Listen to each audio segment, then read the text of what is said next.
Igbo ndị ọma, ejiri m aha Chineke nke kere n'igwe n'ụwa bụ Chineke nke kere ndị Igbo na-asị udo dịrị unu.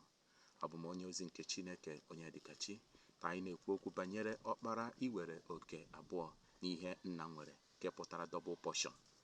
Na ala Igbo, dịka usoro ndị Igbo si eme ihe ha n'oge ochie, otu akwa ka ndị Izrel sikwa eme ihe ha n'oge ochie.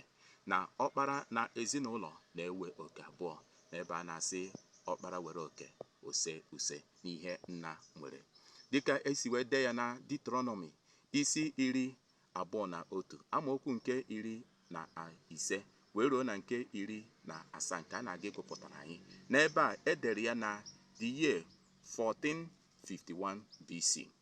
O kwuru okwu banyere ọkpara iwere oke abụọ na ezinụlọ. Gwaga ntị ka agụpụta ya.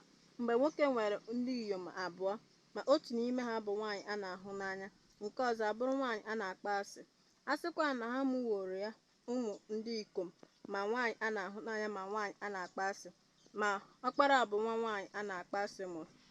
Oge ga-erukwa n'ụbọchị ime ka ụmụ ya ndị ikom keta ihe o nwere, na ọ pụghị ime ka nwa nwoke nke nwaanyị a na-ahụ n'anya bụrụ ọkpara n'ihu nwa nwoke nke nwaanyị a na-akpọ asị bụ ọkpara, kama ọ ga-ekwe na ọkpara ka ọ bụ nwa nwoke nke nwaanyị a na-akpọ asị na-enye ya oke abụọ n'ihe ọbụla ọ hụtara n'aka ya, n'ihi na nwa ahụ bụ mkpụrụ mbụ nke ume ya. Ọ bụ ya nwe ihe ekpeziri ọnọdụ ọkpara. Na akwụkwọ nsọ si na ọ bụrụ na nwoke alụọ nwaanyị abụọ, ọhụ ofu n'anya bụ otu asị, ma nke ahụ akpọrọ asị bụ ya bụ nke buru ụzọ wee mụta nwa nwoke a bụ gịnị? Ọkpara ka ọ bụ. Na ọ gaghị eji nwoke nke nwaanyị ọ hụrụ n'anya wee mere ọkpara, site na mgbe ọ na-aga ike ihe ya, na ọ ga-ekenye ọkpara ahụ nke nwaanyị akpọrọ asị double portion na ihe o nwere. Otu akwa ka ọ dị n'ala Igbo, ọkpara na-ewere oke ma sekwe use na oge ochie. Mana ebe ọ dị ugbu a, ụfọdụ ndị mmadụ, ndị nwoke na-ebinizi na ezinụlọ na-azọ ọkpara azọ, adịghị azọ ọkpara azọ.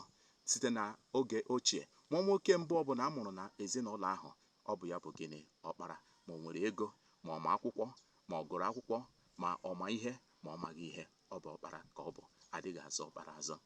Na usoro ndị Igbo si eme ihe ha n'oge ochie, otu akwa ka ụmụ Izrel sikwa na-eme ihe. Ọtụtụ mgbe ka a na-ekwu okwu na-asị na Igbo sitere na agbụrụ ụmụ Izrel, wee na-ajụ ọ bụ eziokwu. Nwanne nwoke, ike so na ndị a nke na-azọ ọkpara na ezinụlọ? Azọzi na ọkpara, n'ihi na adịghị azọ pozishọn ahụ azọ. Ụmụ Igbo, udo dịrị unu.